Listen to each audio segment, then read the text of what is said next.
तो चैप्टर 6 की शुरुआत में हमें रेवन बताता है कि इंफीरियर कॉर्प्स में खतरनाक से खतरनाक लोग को डाला जाता है और बोला जाता है कि यहाँ पर कोई 1 साल से ज़्यादा सरवाइव नहीं कर सकता, बट समहाउ मैं 10 साल तक सरवाइव किया। और फिर कैसे मैंने अपनी लड़ाई की जो एबिलिटी होती है और जो रीजनरेशन की एबिलिटी होती है उसको कैसे मैं अपने नेक्स्ट लेवल तक लेके गया और उसको मैंने इस लेवल तक इम्प्रूव कर दिया कि इसका कोई कंपैरिजन ही नहीं था। फिर रेवन बोलता है कि मेरी लास्ट बैटल में मुझे और पेंट्रागन दोनों को फंसाया गया और दोनों अपनी लाइफ गवा दिए, पर अभी मैं वापस से रिवाइव हो गया हूँ ड्यूक की बॉडी में और मैं 7 साल पहले रिवाइव हुआ हूँ ये बैटल की शुरुआत होने से पहले। और जो मेरी लाइफ जो पहले बैटल से भरे हुए होते थे अब पूरी तरह से चेंज हो चुकी है। और फिर हमें उसी मेड को दिखाया जाता है जो रेवन को फूड खिला रही होती है। रेवन जो रहता है ये सब देख के थोड़ा चिड़ा हुआ होता है। मेड जो उसको किसी बच्चे की तरह फूड खिला रही होती है। रेवन बोलता है मुझे अभी भी अपने हाथ से खाना खाने नहीं दिया जा रहा है। और फिर भी जो रेवन रहता है वो अपने हाथ से खाना खाने की कोशिश करता है और मेड जो रहती है उसे देख लेती है। उसके बाद जो मेड रहती है बोलती है कि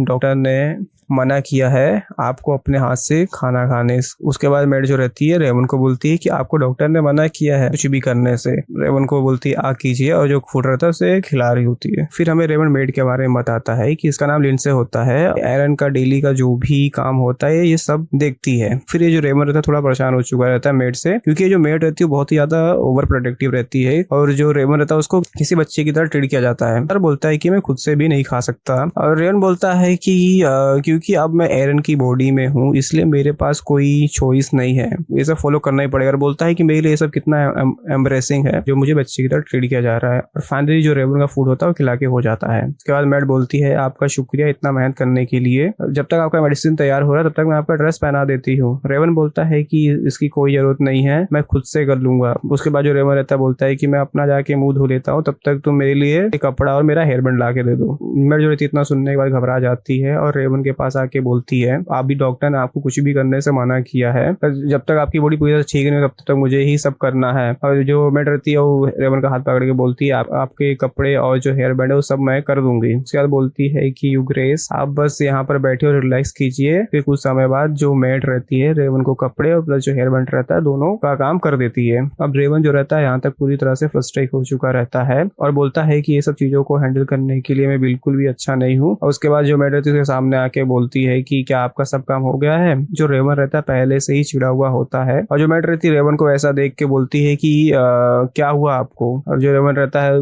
मजबूरी में उसको बोलना पड़ता है कि कुछ भी नहीं हुआ है मुझे। उसके बाद भी जो मेड रहती रेवन का पीछा नहीं छोड़ती है और जो मेड रहती पूछती है कि मैं आपके लिए कुछ और भी कर सकती हूँ। और जो रेवन रहता है बोलता है कि आपने जितना भी किया वो भी बहुत ज्यादा है। और ये बोलने के बाद ही जो रेवन रहता है उसको आवाज सुनाई देती है ब्रदर। और दरवाजा ओपन होने के बाद ये कोई और नहीं होता ये रेवन की बहन होती है। पूछती है भाई आपका जो बॉडी है पूरी तरह से ठीक हुआ कि नहीं। और हमें उसके बाद की छोटी बहन को भी दिखाया जाता है जो दोनों साथ में ही खड़े होते हैं। जो मेड रहती दोनों का नाम लेती है, एक का नाम एरिन होता है, एक का नाम मिया होता है। और जो रेवन रहता है उसका जो फेस रहता है वो देखने लायक होता है। बोलता है कि आखिर मेरी टाइमिंग इतनी ज्यादा खराब कैसे हो सकती है। और मिया जो रहती है दौड़ के रेवन की टांग पकड़ लेती है और जो रेवन रहता है उसे देख कर अजीब सी स्माइल करता है। बड़ी बहन जो होती है छोटी बहन की इस हरकत के लिए माफी मांगती है। पूछती है क्या तुम अभी नॉर्मल तरीके से चल पा रहे हो। और रेवन जो रहता है बोलता है कि हाँ जब तक चलना है तब तक ठीक है। तो उसके कुछ समय बाद सब लोग साथ में बैठ जाते हैं। जो मेड रहती है एरन को चेयर देके बोलती है कि आप इस चेयर पे बैठ जाइए। फिर एरन जो रहती है एरन के पास जाके वो क्या हम लोगों ने आपको डिस्टर्ब तो नहीं किया। रेवन जो रहता है जिसके फेस पर फेक स्माइल होती है बोलती है नहीं मुझे कोई प्रॉब्लम नहीं है। उसके बाद एरन बोलती है कि मैं बहुत खुश हो गई जैसे मुझे ये न्यूज मिली कि आप जाग गए हो। और बताती है कि जो फ्लावर कोर्ट यार्ड में है वो खिल चुके हैं, एक बार आप सही से चलने लगे तो हम लोग साथ में जाकर देखेंगे। उसके बाद रेवन को बोलती है कि जो फ्लावर आपने कॉर्नर में लगाए थे कोमा में जाने से पहले वो फ्लावर भी खिलने वाले हैं। रेवन जो ऑलरेडी फ्रस्ट्रेटेड था और बोलता है कि ये फिर से शुरू हो गई। और रेवन बोलता है कि जब से मैंने मेमोरी जानने का झूठ बोला है तब से जो मेरी सिस्टर है कुछ ज्यादा ही पक करने लगी है। लेकिन जो रेवन रहता है फिर भी जो अपनी सिस्टर है उसको शुक्रिया बोलता है। बोलता है कि इसकी वजह से मुझे बहुत सारी इन्फॉर्मेशन मिल रही जैसे कि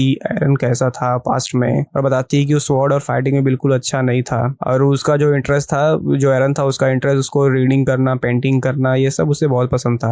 एरन के बारे में बताया जाता है कि एरन जो होता है वो बहुत ही ज्यादा डरपोक होता है। और एरन बारे में बताया जाता है कि कैसे वो एक कावड़ था जो अपने आप को एक कमरे में छुपा कर रखता था, ना किसी से मिलना पसंद था। इसकी वजह से ही बहुत ज्यादा शर्मिंदा होना पड़ता था, क्योंकि ना इसको शौच आने आता था, ना इसको कोई कॉम्बैट स्किल आती थी। और ये जितने भी रूमर्स थे बाकी हाउस होल्ड में भी फैलने लगे कि कैसे एक हाउस होल्ड का ड्यूक होने के बाद भी इसे कुछ भी नहीं आता, बस ये मजाक बन के रह गया है। और इसी वजह से जो हाउस होल्ड का सिचुएशन रहता है और खराब हो चुका होता है। पर अभी टाइम चेंज हो गया है, अभी एरन की जगह मैं ले चुका हूँ। और रेवन बोलता है कि अभी जो एरन की एज है 17 साल की है। जब ये बैटल फील्ड में मिला था तभी ये मेरे से 10 साल यंगर था। और रेवन बताता है कि जो सर्वेंट लोग होते हैं उन लोग के अकॉर्डिंग ये कोमा में चला गया था जब ये भी 14 साल का था और 4 साल के बाद उठा है। रेवन बोलता है कि कोई ना कोई रीजन होगा जिसके वजह से मुझे इसकी बॉडी मिली है जब ये कोमा में था। रेवन बोलता है कि अभी ये इम्पोर्टेंट नहीं है मेरे लिए, इम्पोर्टेंट ये है कि मुझे ये बॉडी क्यों मिली है। अब जब ये बॉडी मुझे मिली तो मेरे पास एक सेकंड चांस है सब कुछ सही करने का।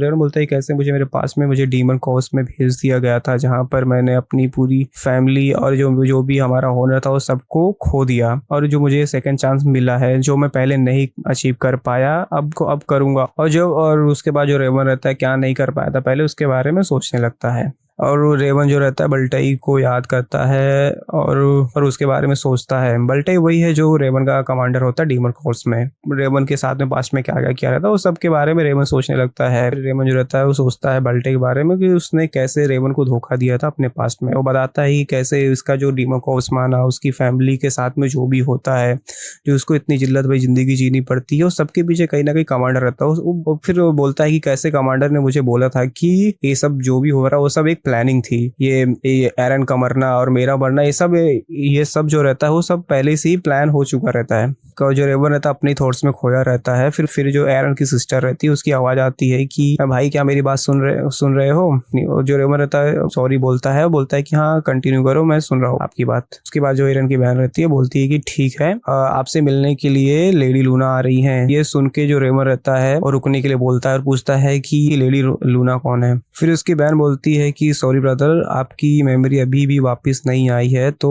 एरन की सिस्टर बताती है कि lady Luna is a part of Pendragon Calvary और काउंट सिरोड की गोद ली हुई बेटी है। और उसके बाद जब एरन की सिस बोलती है कि ये आपकी होने वाली फियांसे है। रेवन जो रहता है ये सुन के शौक में आ जाता है। फिर हमें हॉर्स का पैर दिखाया जाता है और एक छोटी सी सेना जो गाड़ी को प्रोटेक्ट कर रहे होते हैं। जो गाड़ी में कोई तो रहता है उससे बात करते हुए बोलता है कि हम बस थोड़े टाइम में ही पहुंच जाएंगे कॉन्रैड कैसल, आपको बस थोड़ा सा और वेट करना है। उसके बाद हमें लेडी लूना को दिखाया जाता है जो उस गाड़ी में बैठी होती है। और ये चैप्टर भी यहीं पर खत्म हो जाता है।